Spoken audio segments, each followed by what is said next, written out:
de las residencias de nefrología. En el día de hoy vamos a tener el bloque de conferencias que va a ser impartido por el Hospital Salvador de Gautier y el Hospital Padre Villini. Dentro de estos bloques de conferencias, en el día de hoy vamos a tener abscesos vasculares y vamos a tocar la fístula arteriovenosa.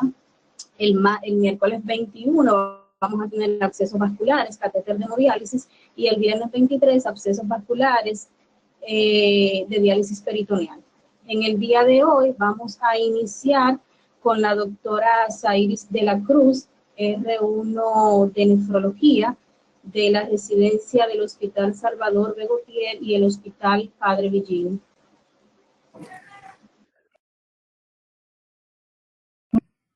Muchas gracias por la introducción. Mi nombre es Zairis, residente de primer año del Hospital Salvador de Gautier. Hoy iniciamos el bloque de abscesos vasculares.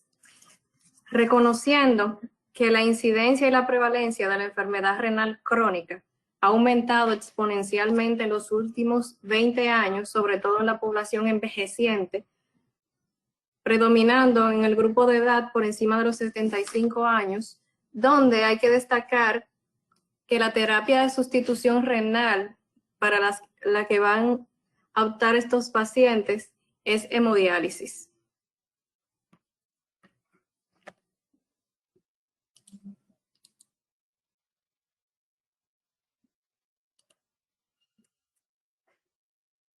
Tomando en cuenta que la morbilidad y la mortalidad del paciente en programa de hemodiálisis tienen relación directa con el tipo de absceso vascular, tanto al inicio como en el seguimiento de la terapia.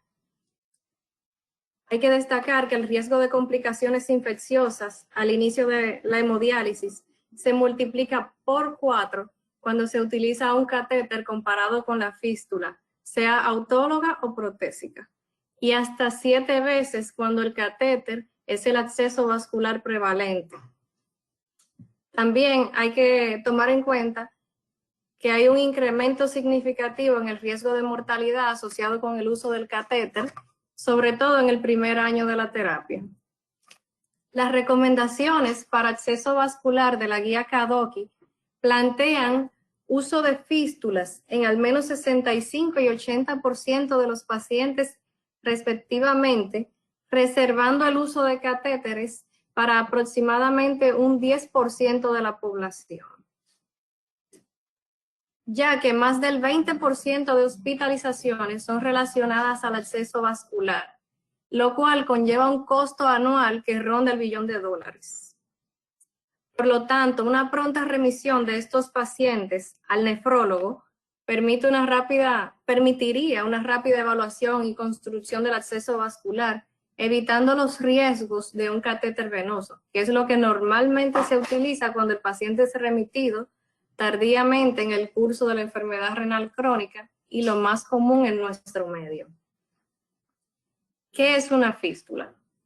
Dicho de forma arcaica, es una conexión anormal entre dos partes del cuerpo.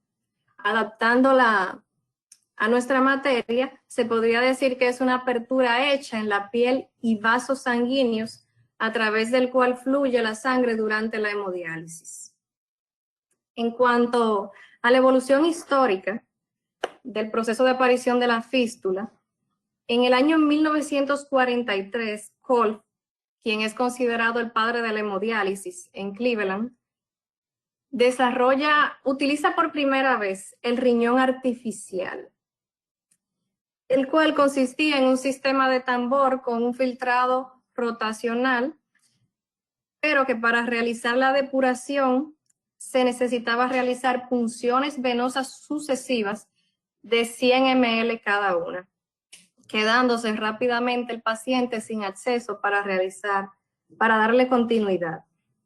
Ya hacia el año 1948, en Estocolmo, fabrican el primer cortocircuito arteriovenoso con cánulas de vidrio unidas por un enlace de caucho que se le quitaba al paciente en cada sesión. Pero estos pacientes generaban rápidamente trombosis como complicación, No fue sino hasta el año 1966 cuando Cismino y Brescia, en un hospital de Nueva York, describen la técnica quirúrgica que actualmente se conoce como fístula arteriovenosa y realizan el primer procedimiento para ese entonces. A partir de ese momento, al encontrar un acceso vascular con el que se le pudiera dar continuidad, este sigue evolucionando y en el año 1969, Flores, en México, y May, en Estados Unidos, describen el uso del injerto venoso de safena para realizar accesos vasculares. Ya para la década de los 70 se describe el uso de prótesis sintéticas de PTFE. Dichos procedimientos han venido evolucionando hasta lo que conocemos en el día de hoy. El acceso vascular en hemodiálisis debe cumplir al menos 3 requisitos.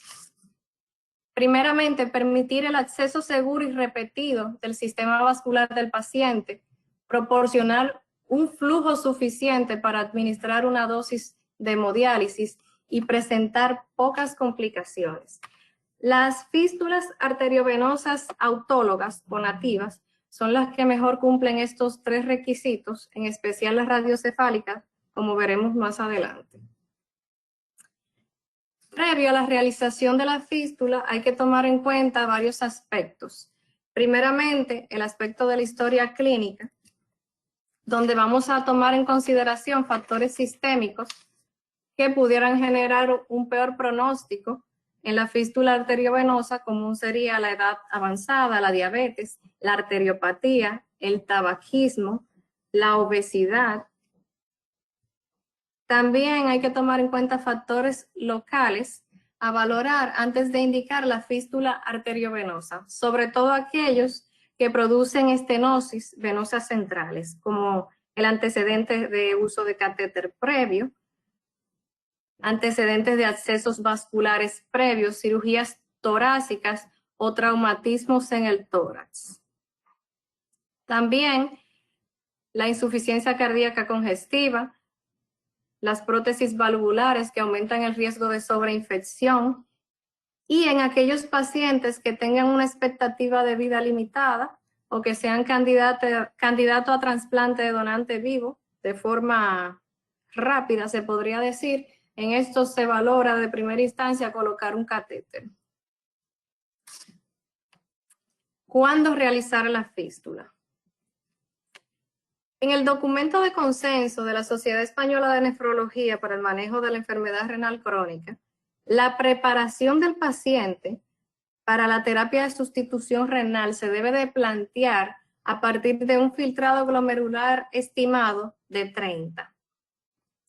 Se plantea el inicio de la terapia cuando el filtrado se encuentra en 15 ml por minuto por 1.73 metros cuadrados y en general se inicia la diálisis ya cuando el filtrado desciende de 8 a 10 ml por minuto.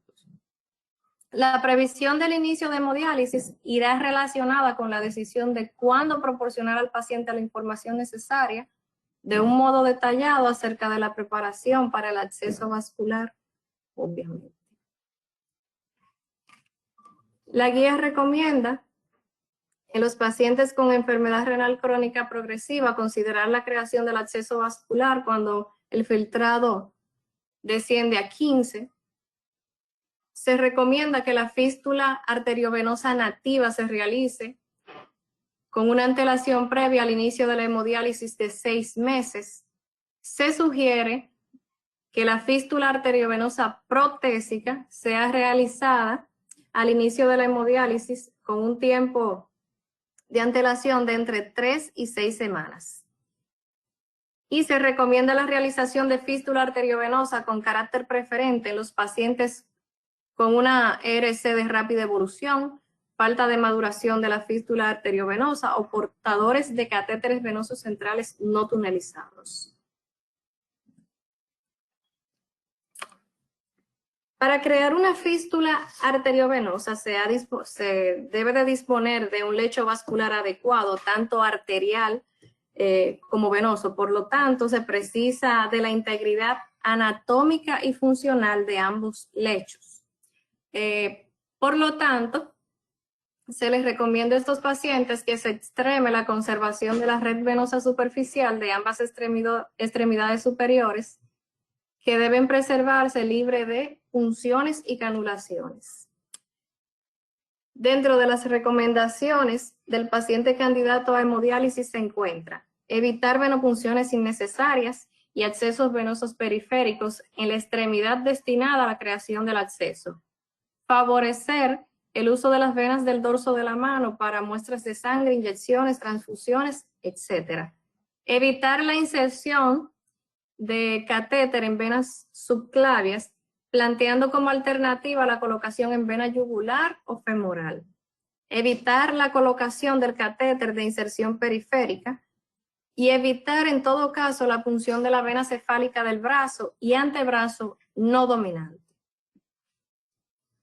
En cuanto a la evaluación preoperatoria, al examen físico hay que tomar en cuenta los siguientes criterios clínicos: que el paciente tenga una vena cefálica visible tras la colocación de un torniquete, que tenga un trayecto venoso superficial visible o palpable, ausencia de tortuosidad, que tenga un pulso radial fácilmente palpable y que tenga permeabilidad del arco palmar, que se realiza a través del test de Allen, el cual sirve para valorar la permeabilidad arterial y comprueba la funcionabilidad de la circulación colateral.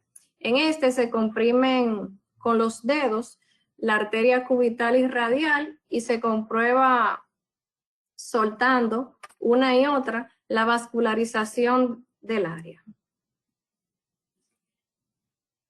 También se deben de realizar estudios de imagen al momento de preparar al paciente, entre estos el Doppler.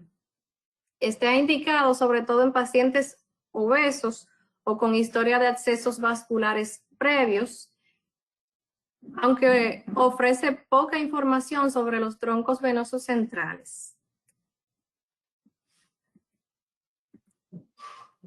Dentro de los datos que me ofrece este estudio de imagen se encuentra el diámetro de los vasos. Aunque no se ha llegado a consenso sobre cuál debe de ser el tamaño mínimo de la arteria y la vena para que una fístula funcione, hay estudios que sugieren que el diámetro mínimo de la luz venosa debe de ser 2.5 milímetros y el de la arteria 2 milímetros, aunque se han utilizado vasos más pequeños de 1.5 por cirujanos experimentados, pero lo que se recomienda de manera general es que sea de 2 milímetros en adelante. Dentro de las pruebas para evaluar por ecografía, también se encuentra el test de dilatación de la vena. Durante el Doppler, la vena proximal es ocluida y se mide el aumento de tamaño. Un aumento de tamaño del diámetro interno del 50% se asocia con un buen resultado de la fístula arteriovenosa. También hay test de dilatación para la arteria. Durante el Doppler se examina la onda del pulso arterial. Se pide al paciente que apriete el puño por 2 minutos y luego abra la mano. La respuesta hiperémica normalmente convierte la onda de pulso trifásica en un modelo bifásico en pacientes capaces de una correcta dilatación, lo cual, de suceder, también implica buen pronóstico para la realización de la fístula. También se mide el flujo de la arteria braquial, el cual se mide en la axila. Un flujo braquial arterial mayor de 80 ml en minuto predice un correcto desarrollo de la fístula arteriovenosa. En cuanto a los tipos de fístulas, tenemos fístulas autólogas o nativas, en las cuales se realiza una anastomosis entre una arteria y una vena superficial para el desarrollo y punción de dicha vena.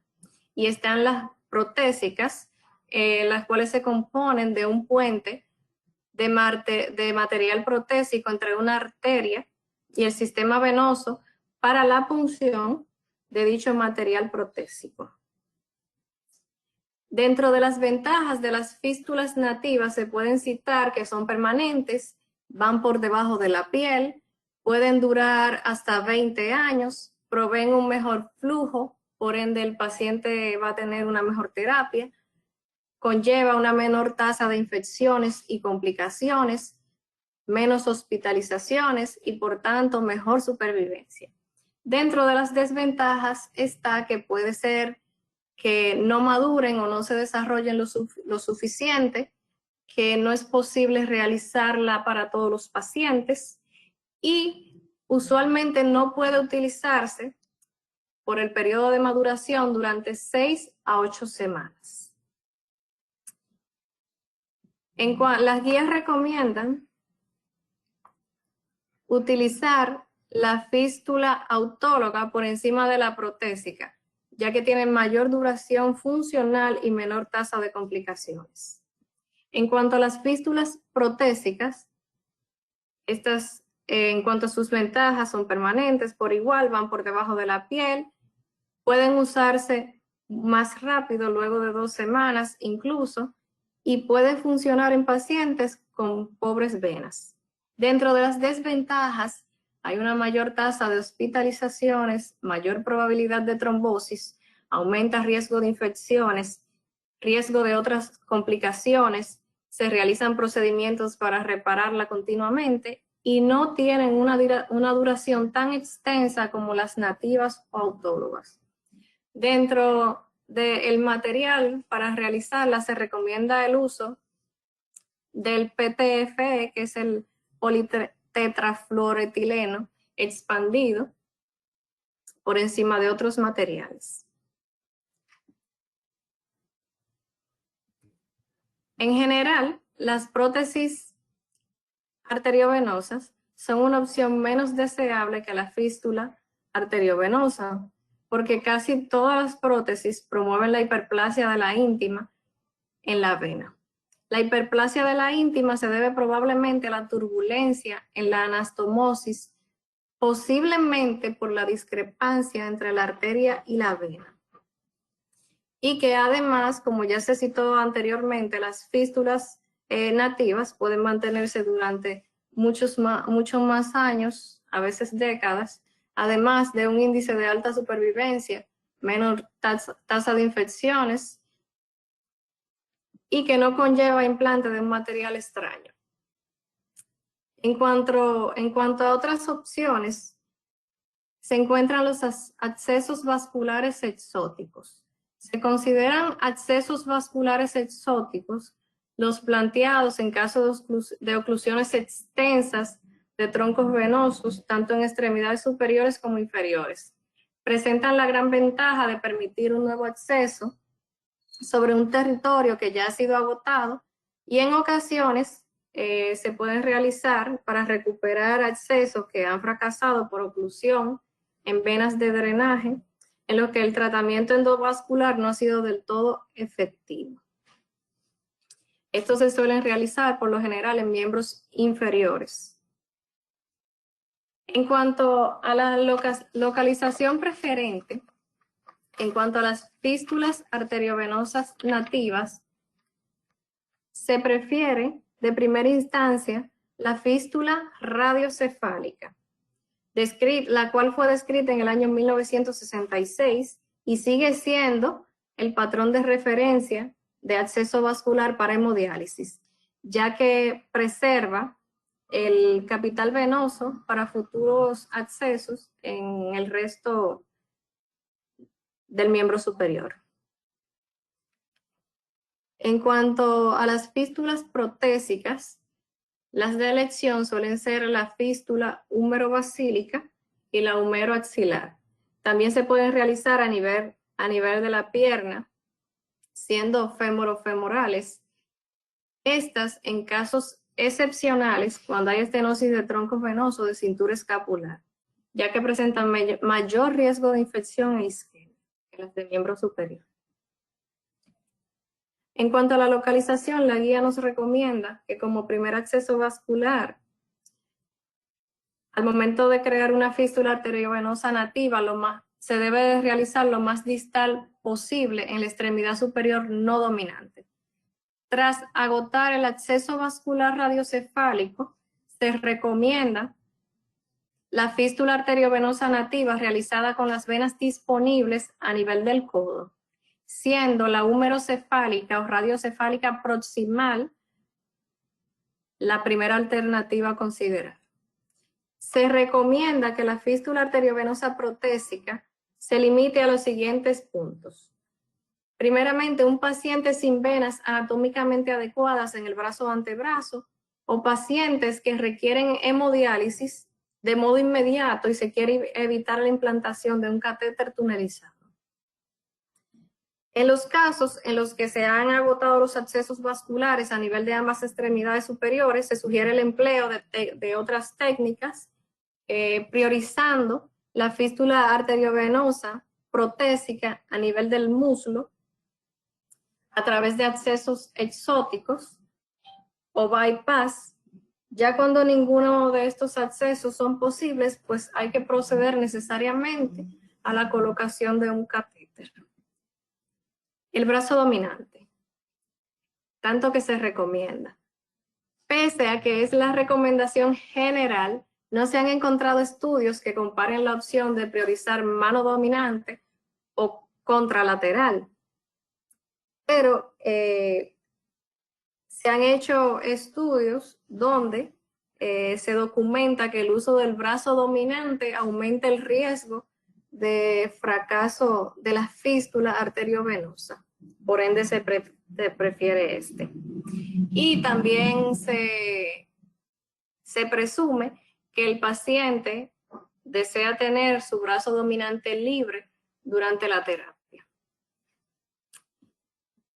En cuanto al procedimiento, algunos centros preparan a los pacientes pidiéndoles que ejerciten el brazo semanas antes. La cirugía de fístula se lleva a cabo normalmente en el quirófano, bajo anestesia regional. En cuanto a la técnica, las anastomosis pueden ser laterolateral o lateroterminal. La laterolateral puede transmitir alta presión a la vena de la mano y puede cursar con edema o tumefacción, mientras que la lateroterminal se prefiere más porque previene esta hipertensión venosa de la mano, ya que la vena distal está ligada. Luego de la cirugía, el brazo debe de mantenerse elevado. Hay que evitar la ropa que comprima circunferencialmente el brazo, ya que puede dañar el acceso. Y el flujo de la fístula debe comprobarse diariamente sintiendo la vibración en el lugar de la anastomosis, el trill, y escuchando el soplo asociado. No se deben de puncionar las fístulas, nunca. En cuanto al cuidado postoperatorio inmediato, se encuentra examinar el estado circulatorio. Esto puede ser realizado por el mismo paciente, por el médico, la enfermera de turno. Y descartar que de forma aguda el paciente presente un síndrome de hipoperfusión distal o síndrome de robo. Este se debe a un descenso brusco de la perfusión distal debido a un desvío del flujo arterial por el acceso vascular, lo cual conduce a isquemia de dicha extremidad. También hay que vigilar la aparición de hemorragia o hematomas y los controles ambulatorios de seguimiento de la fístula se realizan a partir del día 7. En cuanto al proceso de maduración, este requiere como mínimo un mes, aunque a veces se puede extender hasta más de 6 meses. En el momento de intentar utilizarla, el diámetro de la vena debe de ser por lo menos de 4 milímetros.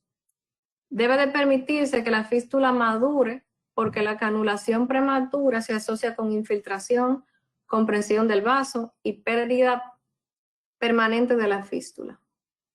El fallo en la maduración de la vena superficial de la fístula puede deberse a un pobre flujo sanguíneo de la arteria braquial, que se haya realizado una anastomosis inadecuada o a incapacidad de la arteria o la vena para dilatarse, debido a la lesión de los vasos o a esclerosis. En cuanto a las fístulas protésicas, la adhesión entre la prótesis y el túnel subcutáneo para prevenir el hematoma requiere de por lo menos 2 a 3 semanas. Una prótesis no debe de ser canulada por lo menos hasta 2 semanas después de su colocación y se considera madura cuando el edema y el eritema se han resuelto y el trayecto de la prótesis se palpa fácilmente. En cuanto a la aguja, para iniciar las punciones, estas pueden tener una punta afilada o ligeramente roma.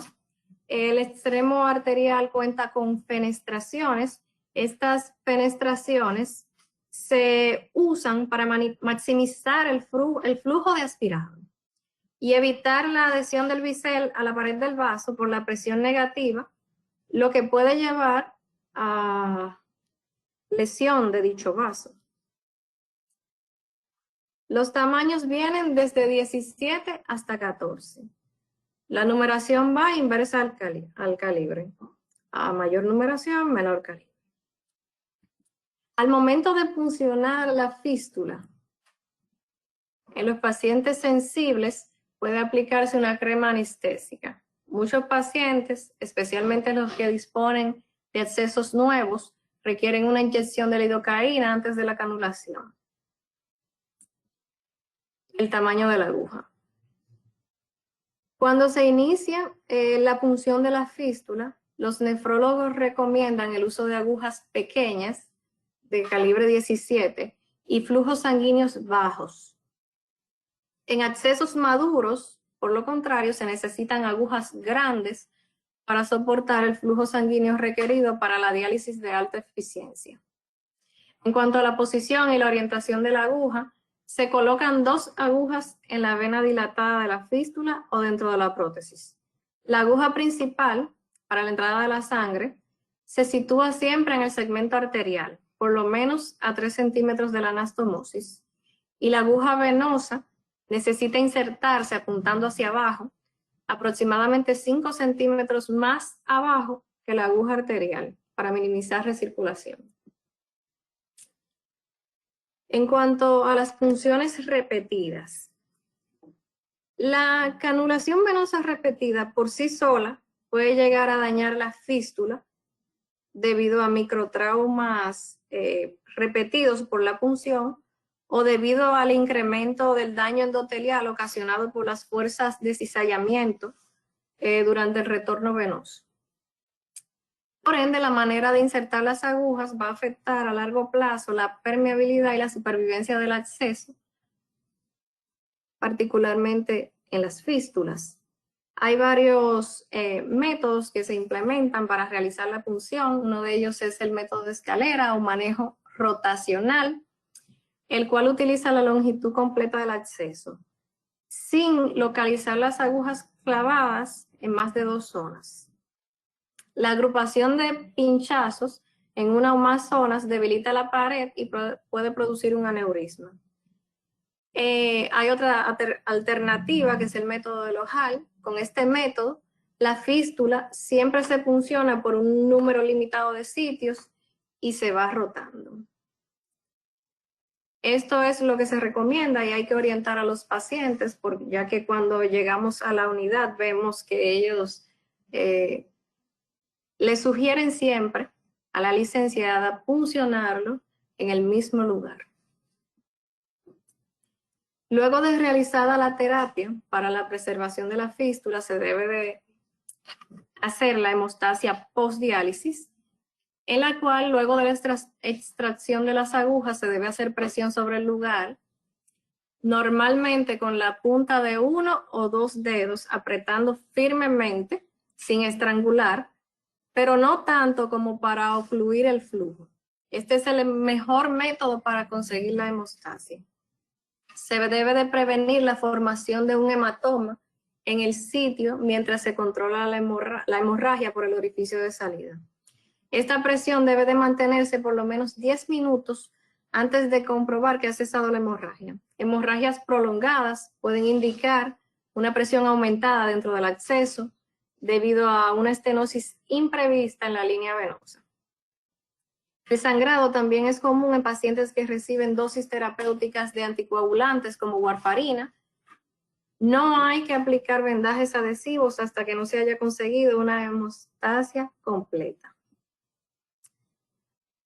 Dentro de las complicaciones que se pueden presentar luego de la realización de este absceso vascular, se encuentra la estenosis, una de las más comunes. La estenosis del absceso vascular es la principal precursora de la trombosis y reduce el flujo sanguíneo en el absceso, lo que puede producir una diálisis inadecuada o insuficiente. La causa más común en el caso de las fístulas protésicas es la hiperplasia mientimal. ¿Cuáles son los indicadores que me dicen que puede tener una estenosis la fístula? Coágulos recurrentes, dificultad en la colocación de las agujas, dificultad en la homeostasis al momento de la retirada de las agujas, como se mencionó anteriormente, un brazo edematizado o reducción tanto del índice de reducción de la urea como del KTB. ¿Cuándo se sospecha estenosis? Cuando hay un aumento en la intensidad del tril al mover el dedo o el estetoscopio a lo largo de la parte central de la prótesis o de la vena de la fístula.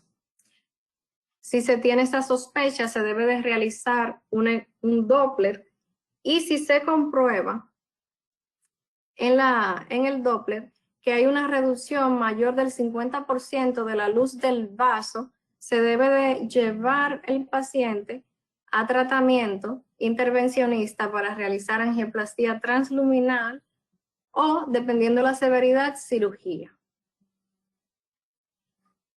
En segundo lugar se encuentra la trombosis, que es la principal complicación de la fístula arteriovenosa. Como ya se comentó, el factor predisponente es la estenosis. Se sospecha cuando hay ausencia mediante auscultación y palpación de la fístula del soplo o frémito. Si se tiene esta sospecha, inmediatamente se debe de confirmar con una prueba de imagen realizando un Doppler, el cual va a evidenciar falta de flujo. Y esto constituye una emergencia, ya que puede dar al traste con la fístula, por lo que su manejo debe de ser con recanalización endovascular o quirúrgica dentro de las primeras 24 a 48 horas. Otra complicación que es bastante rara son las infecciones, normalmente causadas por Staphylococcus aureus. Deben de tratarse del mismo modo que una endocarditis subaguda con 6 semanas de pauta antibiótica. El diagnóstico se va a basar en signos locales de inflamación, eritema, presencia de fiebre en algunos casos, por lo cual se coloca esta pauta antibiótica empírica y luego se procede a cultivar, a aislar el germen causante y modificar terapéutica en caso de ser necesario. En cuanto a las infecciones, las guías recomiendan tratar la infección de una fístula arteriovenosa nativa con antibióticos adecuados por al menos 4 a 6 semanas. En los casos de presencia de fiebre o bacteriemia asociada, se sugiere iniciar tratamiento antibiótico por vía intravenosa. Se recomienda realizar desbridamiento quirúrgico de las colecciones existentes en la infección asociada a una fístula arteriovenosa nativa. Si hay afectación de la anastomosis o en los casos de tromboflebitis supurativa o embolias sépticas, se recomienda el cierre de la fístula y resección de la anastomosis. En los casos de infección parcial de la fístula protésica, se recomienda la exéresis quirúrgica del segmento afectado además de antibioterapia adecuada. Cuando sea posible, se intentará mantener la permeabilidad del acceso, sustituyendo el segmento con un nuevo trayecto. Se recomienda la exéresis total de la fístula protésica en infecciones extensas o en los casos con afectación de las anastomosis. Además de la administración de antibioterapia adecuada. En cuanto a los aneurismas y pseudoaneurismas, el aneurisma es una dilatación de un territorio de la fístula que se produce, como todos saben, por degeneración de la matriz de colágeno de la pared del vaso. Estos aneurismas, en el caso de ser verdaderos, aparecen en un 4% de los pacientes con fístula nativa. En el caso de los pseudoaneurismas, que son los más frecuentes, estos son el resultado de una homeostasis inadecuada, lo que conduce a extravasación de sangre después de la extracción de la aguja de diálisis hacia el espacio subcutáneo por lesión de la pared del vaso. Estos pseudoaneurismas por lo general no presentan amenaza para la integridad de la fístula, a menos que presenten rotura, sea pseudo o verdadero. La rotura de la fístula por lo general se produce por la canulación continua de los pseudoaneurismas. Este cambio degenerativo de la piel subyacente puede provocar ruptura de la misma acompañada de una hemorragia aguda, la cual constituye una verdadera emergencia quirúrgica que requiere una intervención inmediata por parte del Departamento de Cirugía Vascular. Y como ya hemos visto en ocasiones anteriores, puede llegar a ser fatal. De mi parte, es cuanto. Muchas gracias por su atención. Procedemos a la sección de comentarios.